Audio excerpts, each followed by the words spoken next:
হযরত বেলাল রাদিয়াল্লাহু কালেমার মর্মটা বুঝে নিয়েছিল। তোমাদেরকে 2 মিনিট একটা শুধু কথা শোনাই, একটু দয়া করে শুনে যাও। আজকের যুবকেরা শোনো, হযরত বেলালের মতো যুবক শুধু কালেমার মর্মটা কেমন করে বুঝে নিয়েছে। হযরত বেলাল ছিল আমাদের তোমাদের মতো সাধারণ নয়, আমাদের মতো সাধারণ ছিল না। হযরত বেলাল ছিল জমিনের ভিতরে একজন গোলাম। তাও সেই থেকে মানুষ বেচাকেনি হতো, ডাইরেক্ট গোলাম বেচাকেনি হতো। গোলাম কিনে এনে বাড়িতে ভিতরে দাসী গোলাম গুলিন রেখে দেওয়া হতো। আচ্ছা, ভাষা বুঝতে অসুবিধা হয়নি তো? না, অসুবিধা হয়েছে? গোলাম ছিল হযরত বেলাল, রাখওয়াল ছিল জমিনে। হযরত বেলাল কার গোলাম ছিল? পৃথিবীর জমিনের ভিতরে উমাইয়া ইবনে খালফের গোলাম। ওই উমাইয়া ইবনে খালফ ছিল ওই মুশরিকদের একজন নেতা। ওই যে মক্কার মুশরিকের নেতা ছিল উমাইয়া ইবনে খালফ। তার গোলাম ছিল পৃথিবীর জমিনের ভিতরে হযরতে বেলাল। তার গোলাম ছিল। একটু দয়া করে শুনে নাও তো, শুনে হযরত বেলাল যখন শুনলেন আখিরি নবী পৃথিবীর জমিনের ভিতরে কালিমার মিশন পৃথিবীর জমিনের ভিতরে চালাচ্ছে, এই কথা যখন হযরত বেলালের কানে কানে কানে কানে কানে কানে যখন চলে গেল, হাফসার গোলাম হযরত বেলাল কিছু তত্ত্ব জেনে ইসলামের পানিতে তারা দেহের ভিতরে যেমন প্রবেশ করেছে। উমাইয়া ইবনে খালফের ওই সমস্ত বকরি গুলিন দুম্বা গুলিন নিয়ে ময়দানের ভিতরে চলে তিনি চলছে। হঠাৎ করে গো আল্লাহ রাব্বুল আলামিনের নবী সাল্লাল্লাহু আলাইহি ওয়াসাল্লামের কথা তালিম লইয়া ওই ময়দানের ভিতরে কালেমা গ্রহণ করে হযরত বেলাল পৃথিবীর জমিনের ভিতরে মুসলমান হয়ে যায়। একবার সুবহানাল্লাহ। ইতিহাসটা একটু ব্যাকগ্রাউন্ড ভাবে একটা কিতাবের ভিতরে লিপিবদ্ধ করেছেন, হাদিসের ভিতরে আছে না? আল্লাহ নবী সাল্লাল্লাহু আলাইহি ওয়াসাল্লাম যখন ইন্তেকাল করেছেন, নবী বেঁচে নাই পৃথিবীর জমিনে, হযরত বেলাল তখন বেঁচে আছেন, বৃদ্ধ। ওই মুহূর্তের একটা কাহিনী, একটা মা তার ছোট ছোট উঠন্ত বয়সের 2টি যুবকের কাছে মা আলোচনা করছেন, ছেলেরে, এই ছেলেরা, তোরা তো ইসলাম পেয়েছিস খুব সহজে, তোরা কি জানিস এই কালিমার জন্য আল্লাহর নবীর সাহাবীরা পৃথিবীর জমিনে কত রক্ত দিয়েছে? ছোট্ট ছোট তন্ত বয়সের ছেলেরা বলছে, মা গো, কালিমার জন্য কেমন করে রক্ত দিয়েছে? মা বলে দিতেছেন, সরে আমার ছেলেরা শুন, এখনো আছে একজন, তার নাম হযরত বেলাল রাদিয়াল্লাহু আনহু। তিনি খুব এই কালিমার জন্য পৃথিবীর জমিনের ভিতরে খুব কষ্ট করেছে বলে আমরা জানি। ছেলে 2টি বলছেন, মা সত্যি? সত্যি খুব কষ্ট করেছে। কোথায় থাকে? যা মদিনার মসজিদের কাছাকাছি। আজকের মতো ঠান্ডার মৌসুম, ভালো করে বুঝে যাবে, এখনকার মতো ঠান্ডার মৌসুম, সকালবেলাতে কুয়াশা জমিনের ভিতরে পড়তে থাকে। ওই মৌসুমে হযরত বেলাল রাদিয়াল্লাহু আনহু পূর্ব দিকে সূর্য উঠেছে, আর সূর্যের রৌদ্র তাপনের জন্য তাপ নেওয়ার জন্য চাদর গায়ে দিয়ে বাড়ির বাইরে সকালবেলা বসে রয়েছে। পূর্ব দিকে সূর্য উঠবে, শরীরের ভিতরে মিঠা মিঠা মিঠা মিঠা মিঠা মিঠা তাপ লাগবে। হযরত বেলাল বসে আছে একটু বাইরে। এই 2টা যুবক কেবল যুবক হতে চলছে, মার কাছে শুনছে হযরত বেলাল নাকি খুব কষ্ট করছে। তোমাদের মতো যুবক ছোট ছোট দুটো চলে গেলেন খবর নিয়ে আমরা নিজেরা শুনবো কালেমার জন্য হযরত বেলাল কত কষ্ট করেছেন। তাই বলে চলছে 2টা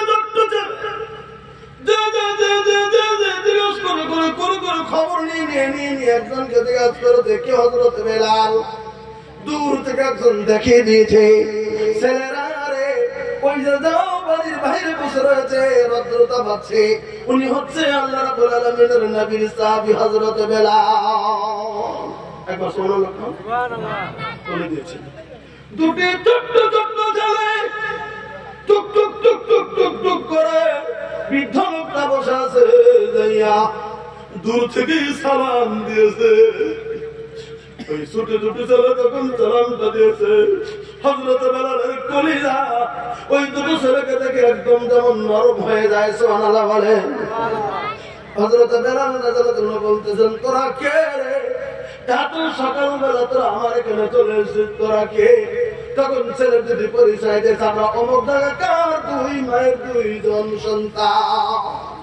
তাই বলে কেন করে বলবো এত সকালে? বলে আমরা আপনার কাছে চলে এসেছি। তার কাছে চলে এসছে? আমরা আপনার কাছে চলে এসছি। আমরা আপনার কাছে চলে এসছি কেন? বলে একটু দুটো কথা শুনবো। আপনার কি নাম হযরতে বেলাল রাদিয়াল্লাহু আনহু নাকি? বৃদ্ধ বলতেছে, হ্যাঁ আমি হযরতে বেলাল। আপনি উমাইয়া ইবনে খালদের গোলাম ছিলেন নাকি? বলে হ্যাঁ। আপনি কি মদিনার মসজিদের মুয়াজ্জিন ছিলেন? বলে আমি হযরতে বেলাল। বলে আপনার কাছে দু তিনটি কথা শোনাতেন, আমরা দুইজন চলে এসেছি। বলে কি? আপনি যখন পৃথিবীর জমিনের ভিতরে কালেমাটা গ্রহণ করে নিয়েছিলেন, আপনাকে নাকি খুব কষ্ট দিয়েছিল বেঈমানের দলেরা।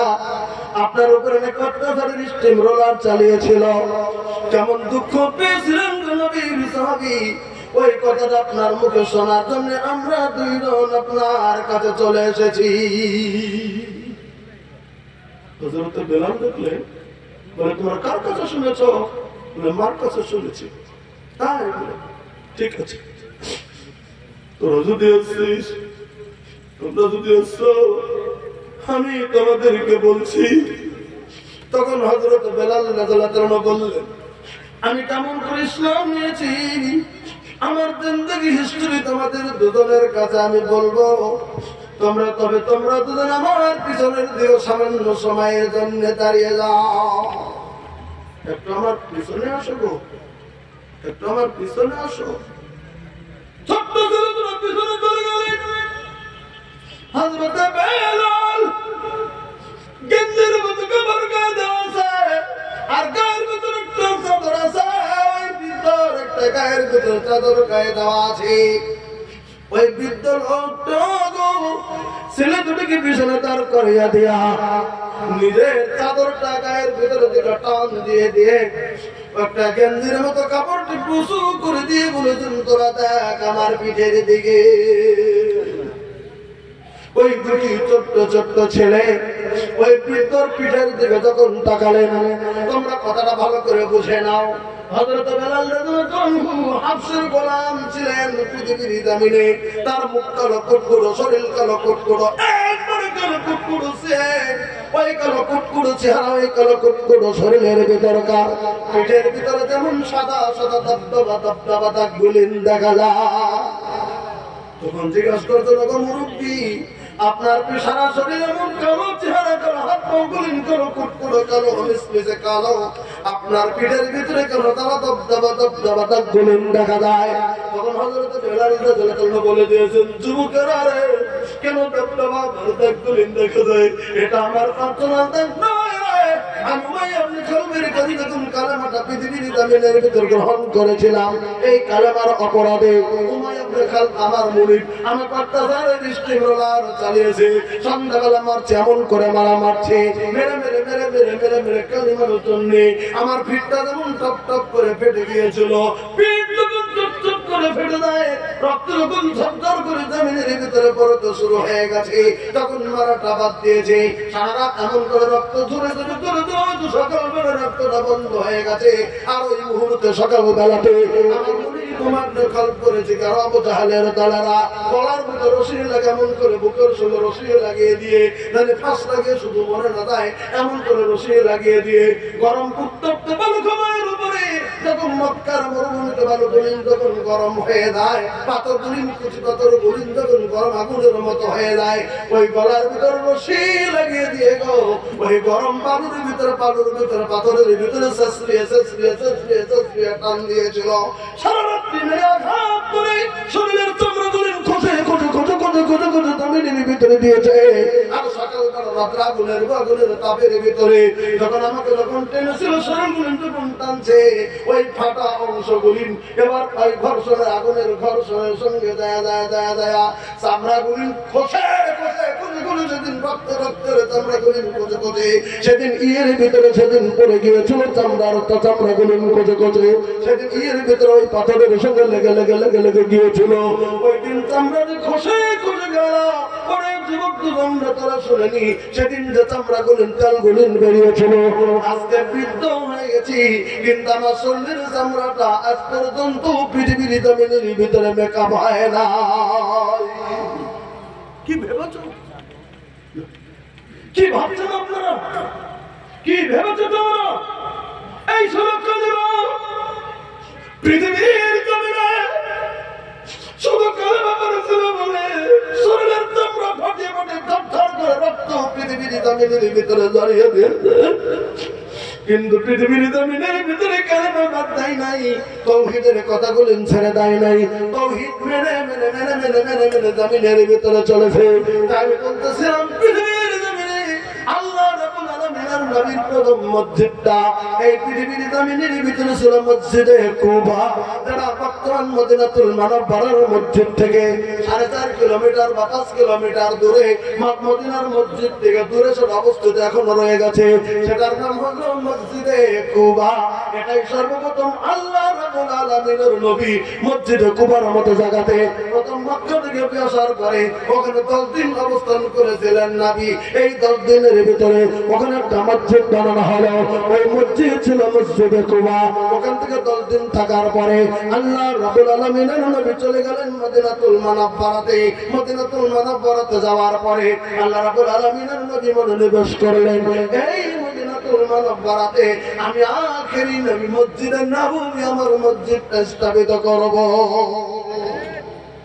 আনসারী সাহাবীদেরকে ডাক দিয়ে এই মদিনার আনসারীরা জড়ো হয়ে গেল, আনসারীরা জড়ো হয়ে গেল, বলেন আমি বিশ্বের নবী এই মদিনাতুল মুনাওয়ারাতে একটা মসজিদ বানাবো। বলেন কি বানাবো? রাসূল সাল্লাল্লাহু আলাইহি ওয়াসাল্লাম কি বললেন? মসজিদ বানাবো। তাহলে মসজিদ বানাতে গেলে সর্বপ্রথম কিসের দরকার? জমির দরকার। কিসের দরকার? জমির দরকার। বৈঠকে বলে দিলেন নবী, বৈঠকে বলে দিলেন নবী সাহাবীরা রে মসজিদ নববীর জন্য আমার জমির খুবই দরকার পড়েছে। জমিনের ভিতরে আমি মসজিদ নববী জমিনের ভিতরে বানাবো, জমির দরকার। তখন বলা হলো বৈঠকে একজন বলে দিলেন হুজুর আমার জমি আছে, আপনার যতটুকু নেওয়ার দরকার জমিটা আপনি নিয়ে না। একজন সাইড থেকে বলছে না হুজুর ইনি যে জমি দিতেছে তার থেকে আমার জমিটা আরো ভালো, আপনি আমারটা নেন, আমারটা মতো করেন। আরেকজন সাইড থেকে বলছে না হুজুর ওনারা যে দুজন দিতে চেয়েছেন তার থেকে আমার জমিটা আরো ভালো, আমারটা নেন। আরেকজন বলছে না হুজুর এই অঞ্চলের ভিতরে আমার জমিটা সব থেকে ভালো, আমার জমিটা আপনি করেন। আচ্ছা সব করে বলেন তো মসজিদ কয়টা বানাবেন? ভিতরে বলেন তো কয়টা বানাবেন? মসজিদ কয়টা বানাবেন? একটা। জমি অনেকে দিতে চেয়েছে, সবাই বলছে আমার জমিতে আমার জমিতে আমার জমিতে। এখন একটা জমি যদি নবী নেন একজনেরটা আর অনেকজনের মনে দুঃখ পাবে কি পাবে না? চলে বলে দুঃখ পেয়ে যাবে। আল্লাহ রাসূল সাল্লাল্লাহু আলাইহি ওয়াসাল্লাম বললেন তোমাদের কারোই জমি না হবে না। কি বললেন নবী? তোমাদের কারোই জমি নেওয়া হবে না। বলে তাহলে কি আপনি মসজিদ বানাবেন না? না মসজিদ বানাবো, তবে তোমাদের জমিটা না হবে না। বলে তাহলে কোথায় বানাবেন? বলে আমি বানাচ্ছি। আল্লাহ রাব্বুল আলামিনের নবী বলে দিলেন এই কথাটা ভালো করে শুনুন ভাই। এই যে আল্লাহ রাব্বুল তোমাদের জন্য ইতিহাসটা নিচে ছাইরাই দিয়েছেন, আমি তোমাদের বন্ধ করে দিতে 7 জনের জন্য। আমি যতক্ষণ না উঠবো তোরা 7 জন উঠবি না ইনশাআল্লাহ। যতক্ষণ আমি উঠবো না তোরা সবাই শুনে তোরা 7 জন থাকবে। ডেকে এনেছি মেহনত লেগেছে। শুনে না ভালো করে শুনে নাও। আল্লাহ রাব্বুল আলামিনের নবী বললেন মসজিদ বানাবো, তবে তোমাদের জমি নেব না। তোমরা যারা যারা স্বীকার করেছো কারো এটা না হবে না। আর মসজিদ কেমন করে বানাবে? বলে একজনেরটা যদি নেই আর একজনে খারাপ পেয়ে যাবে, নয় হবে না। একটা কথা শুনে নাও, আমরা দেখেন আসামে একটা জেলা আছে, জেলার নাম দরং। জেলাটার নাম কি? দরং জেলা। আমার বাড়ি গোয়ালপাড়া জেলা। এই যে এখানে একজন ইমাম থাকে পেয়াদাপুর মসজিদে ইমামতি করেন, শুনলাম আজকে। আমার বাড়ির কাছে এই মৌলভী সাহেবের বাড়ি আমার বাড়ির কাছাকাছি, একদম বেশি দূর নয়, আমার জেলা বাড়ি একদম কাছাকাছিতে। হ্যাঁ এখানে বাড়ি করতে, তাই তো? ওই তো আমাদের বাড়ির পাশের বাড়ি। যা অন্তত একজন তো আমার জেলার লোক এই পাকুড়ে পেয়ে গেলাম, বড় খুশির বিষয়। এখানে পাকুড়ে পেয়ে গেলাম, আলহামদুলিল্লাহ ভালো। তো যাক, আমি বলছিলাম আল্লাহ নবী সাল্লাল্লাহু আলাইহি ওয়াসাল্লাম বলেন, এবার যদি ওই দরং জেলার কথাটা বলতেছিলাম, দরং জেলাতে অনেক দিন আগে, মোটামুটি আজ থেকে 15-16 বছর হবে, মানে আমি গেছি আর মৌলভী সাহেব গেছে জালসাতে গেছি। তো জালসার কমিটির যারা লোক আছে, কমিটির কিছু লোক মৌলভীদেরকে দাওয়াত করেছে, রাত্রে আমি খাওয়াবো। ও বলছে যে আমি খাওয়াবো, বল দুবার থেকে কিছু কিছু খাবে, আরেকজন বলছে আমি খাওয়াবো। পরে গেছি আমরা মৌলভী সাহেবরা, গেলে একটা বাড়ি, আচ্ছা 2 বাড়িতেই যদি খেতে হবে, 3 বাড়িতেই যদি খেতে হবে, তাহলে এক বাড়িতে তো 3 বাড়িতে প্রথম খাওয়াতে হবে, তারপরে না দ্বিতীয়বার আর থেকে খেতে হবে। বলেন কথা ঠিক করে, এক বাড়িতে তো একবারে যাওয়া যাবে না, প্রথম এক বাড়িতে আমরা পাল্টাই না, আর 10 মিনিট না, আর 10 মিনিট আরে টেনশন করি না, একটু বসেন না, আমাকে বলতে দেন। আপনার অস্থির হয়ে গেলে কি হবে? আপনার যদি যান, আমি 7টা নিয়ে যাচ্ছি, আপনি তো অসুবিধা হয় জানুন, আমি 7 জনে যাবো। এত দূর থেকে 16.5 ঘন্টা এসছি, আমি এত তাড়াতাড়ি দরজা ছেড়ে দেবো, দাম করে দেখা যাবে। আরে গুরুত্বপূর্ণ কথা বলছো, একটু শুনতে দেন না ইতিহাস। একটা লোক গেছে কি আর বলছে, ও দাদু শুনলাম, এখন একটা বাড়িতে তো প্রথম বসতে হবে নাকি, বসতে হবে।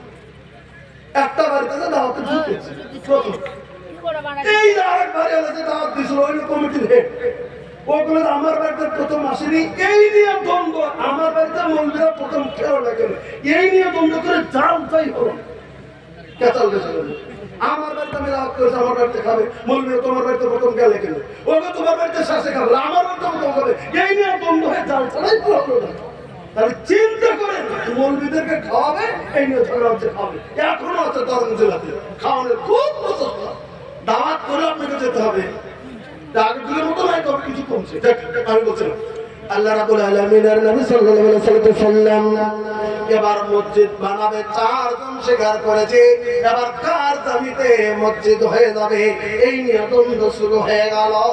এবার আল্লাহ রাব্বুল আলামিনের নবী বলেন, তোমাদের কারোই জমি না হবে না। বলে তাহলে কার কোথায় করবেন?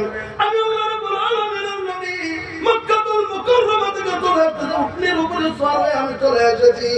আমার উঠনেরা মসজিদে নববীর মাটি জমি নির্বাচন করার জন্য আমার উঠনেরা ছেড়ে দিয়ে দেবো আমি আল্লাহ রাব্বুল আলামিনের নবী। উঠকে কানে কানে কানে কানে বলে দেবো, তোমার পছন্দ মতো জায়গায় তুমি জমিনের ভিতরে বসে যাও, তুমি যে জায়গায় বসে যাবে ওই জায়গার ভিতরেই মসজিদে নববী হয়ে যাবে। তাহলে একটা 4 পেঁয়াজ আমরা আর বুঝো নাই, কেরবিলের টানবো না, যে জায়গায় বসবো ওই জায়গাতে মসজিদে নববী হবো। কথাটা ক্লিয়ার বোঝা গেল তো? আল্লাহ পাস করে দিলেন। এবার সবাই সম্মতি, কাহারই যদি মনে মধ্যে দুঃখ না লাগে যে আল্লাহ নিল আমারটা নিল, ওরটা নিল না, ওরটা নিল আমারটা নিল না, এই চিন্তা যাতে না থাকে। আল্লাহ রাব্বুল আলামিনের নবী মসজিদে নববীর জন্য লিখতে ছেড়ে দেওয়া হলো। করে উঠলে চলতে শুরু করেছে। কত বড় বড় বড় বড় লিডার মনে মনে মনে মনে মনে মনে মনে মনে কয়, আমার বাড়িতে একটু বসে যাক, আমার বাড়িতে একটু বসে যাক, আমার বাবার বাড়িতে একটু বসে যাক, আমার জমিতে বসে যাক। না না না, সমস্ত জমি অতিক্রম করে 2টি ইতিম বাচ্চা, একটার নাম সহল আর একটার নাম সোহাইল। এই সহল সোহাইল 2টি ইতিম ছেলে, বাবা নাই জমিনের ভিতরে, বাবা হারা 2টি ইতিম ছেলের জমির উপরে আল্লাহ রাব্বুল আলামিনের নবীর উটনিটা যায় বসে পড়েছেন। সুবহানাল্লাহ জোরে বলে। এরকম 2টি ছেলে পৃথিবীর জমিনে 2টি ইতিম ছেলের জমির করে যখন বসে পড়েছেন টপ করে যখন বসে পড়েছেন হায় হায় ইতিম দুটি ছেলে এমন খুশি হয়ে গেছে পিছনে পিছনে দৌড়ে দৌড়ে দৌড়ে দৌড়ে যাইয়া আল্লাহ রাব্বুল আলামিনের নবীর কাছে বলতেছেন নবী গো আমরা দুজনই ঠিক ছেলে আপনি না বলেছেন আপনারা মসজিদ নববী বানাবেন এটা আমাদের দুজনের জমি নবী আমরা দুজন ভাই মিলে যতটুকু জমি লাগে মসজিদ নববীর জন্য আমরা দিয়ে দিলাম সুবহানাল্লাহ করে বলেন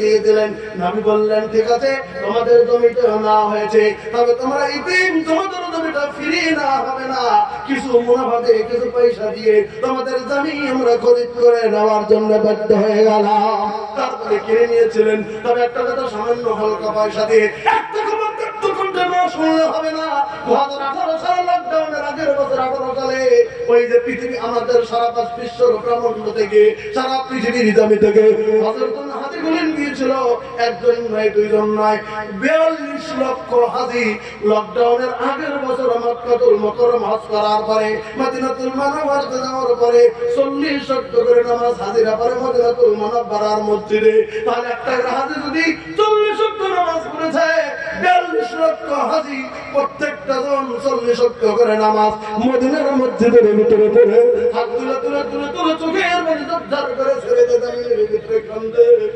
জমিটা কার শহরের সোহেলের জমিটা কার শহরের সোহেলের নেকিটা কার করে জমি নেকিটা কার করে দেবে শহরের সোহেলের আর সেদিন তারা এই মসজিদে নামাজ তুমি করে করার জন্য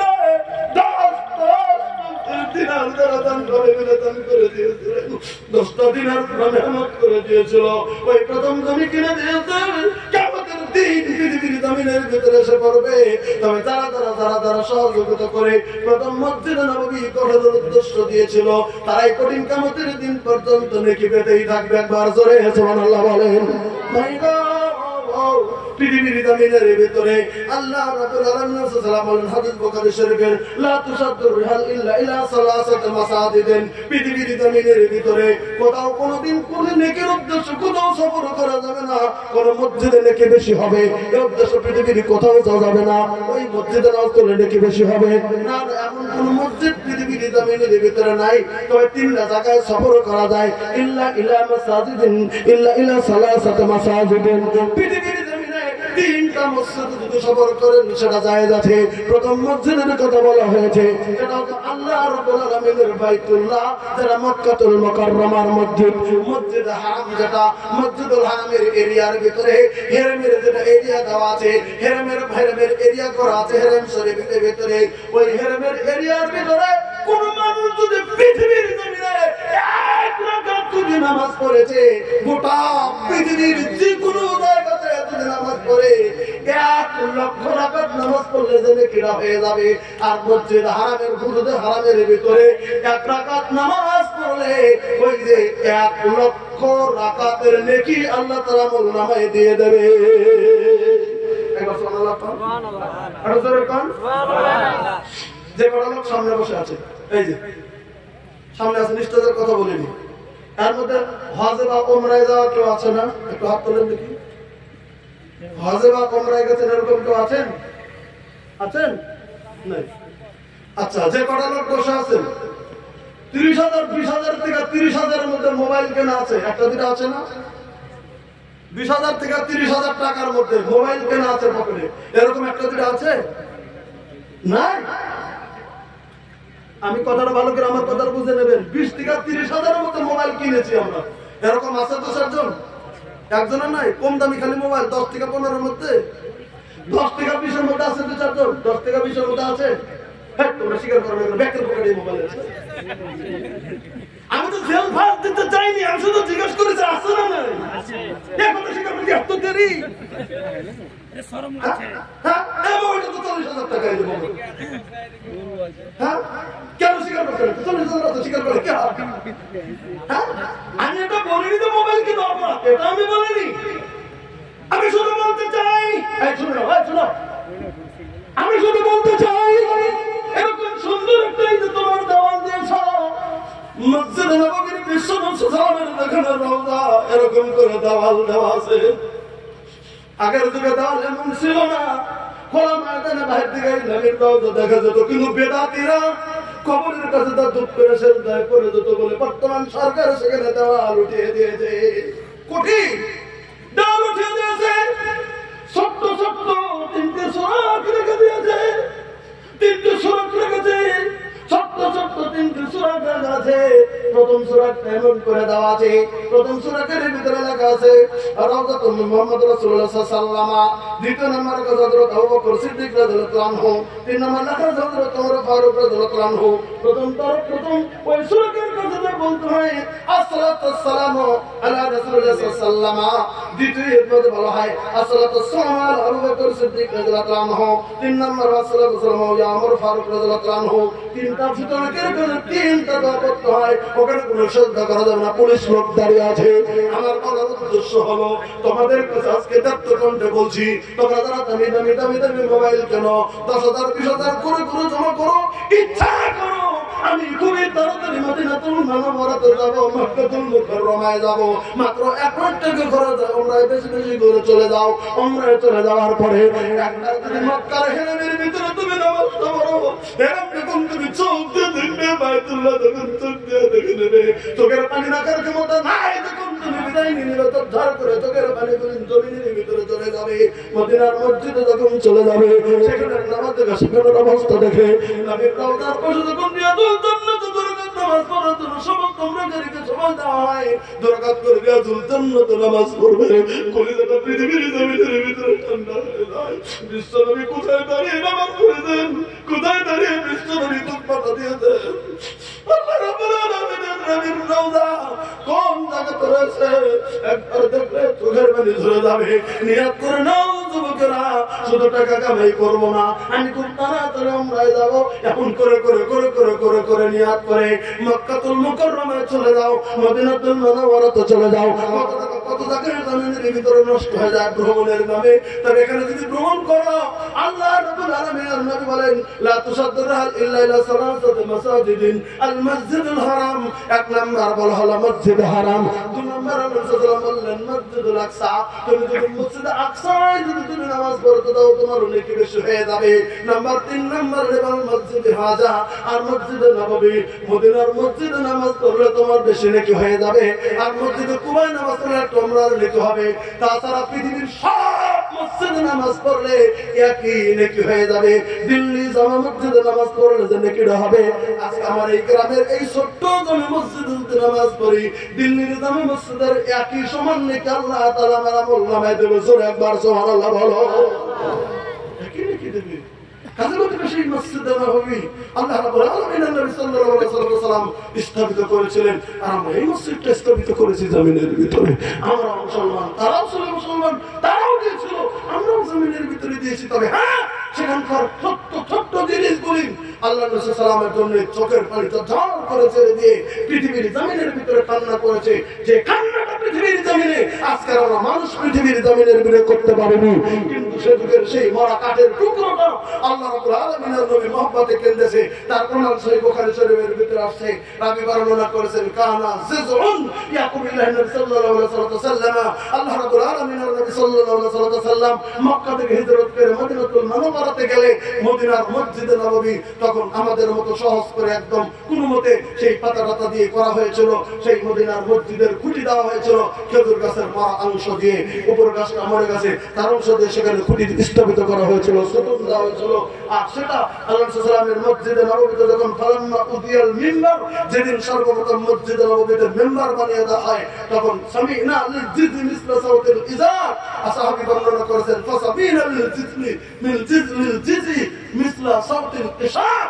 আমরা নজর করে দেখেছি, শুনে দেখেছি মসজিদে নববীর ভিতরে মা মারা বাচ্চার মতো করে রদন করে কান্না শুরু হয়ে গেছে। আমরা ফ্লাশ করলাম কে কান্না করে, কে কান্না করে। নজর করে দেখা গেল যে সুতের সাথে হারান দিয়ে আল্লাহ সাল্লাল্লাহু খুতবা দিতেন, এখন মেম্বার হয়ে গেছে, আর নবী তার কাছে যাবে না বলে সেই মরা কাঠের টুকরো র র করে মসজিদে নববীতে কান্না শুরু করে দিয়েছে। একটা কাঠের টুকরো মা মারা বাচ্চার মতো চিৎকার করে কেন্দ্র ছিল মসজিদে নববীতে 10 মাসের গাভীর উটনির মতো চিৎকার করে কেন্দ্র ছিল পৃথিবীর জমিনে।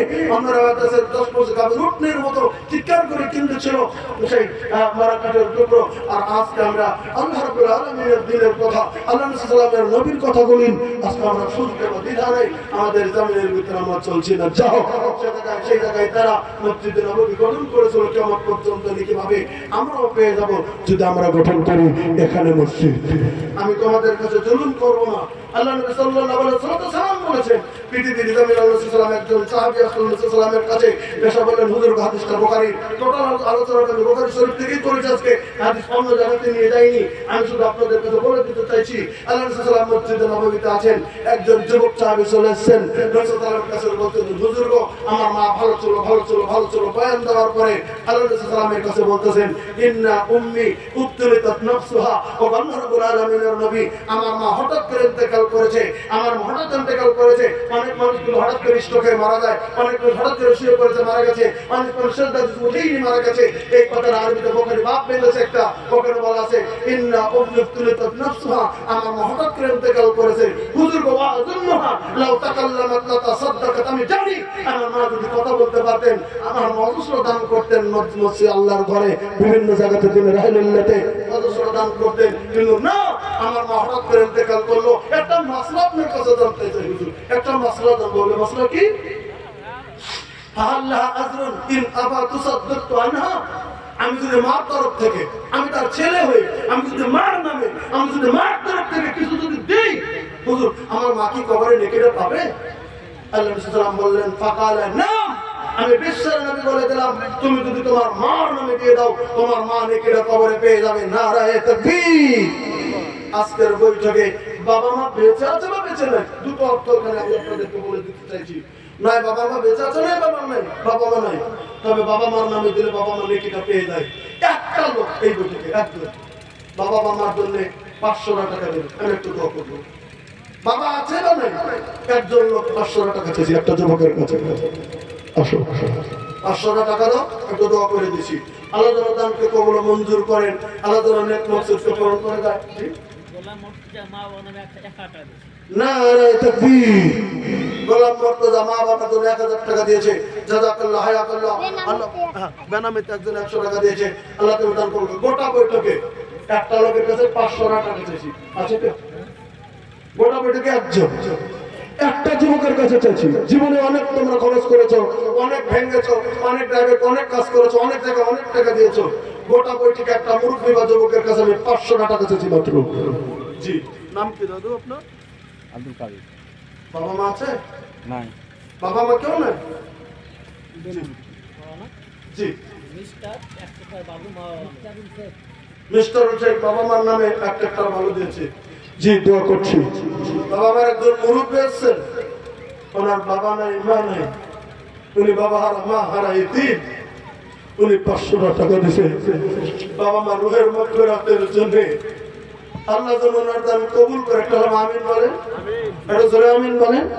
ওনার বাবা মার জীবনের গুনাহ যেন আল্লাহ মাফ করে দেয়, একটা আমিন বলেন। ওনার বাবা মার কবরের ভিতরে আল্লাহ শান্তি দেয়, একটা আমিন বলেন। আল্লাহ যেন বাবা মার কবরের দরজা জান্নাতের দরজাকে মিলে দেয়, একটা আমিন বলেন। নারায়ে তাকবীর। আল্লাহ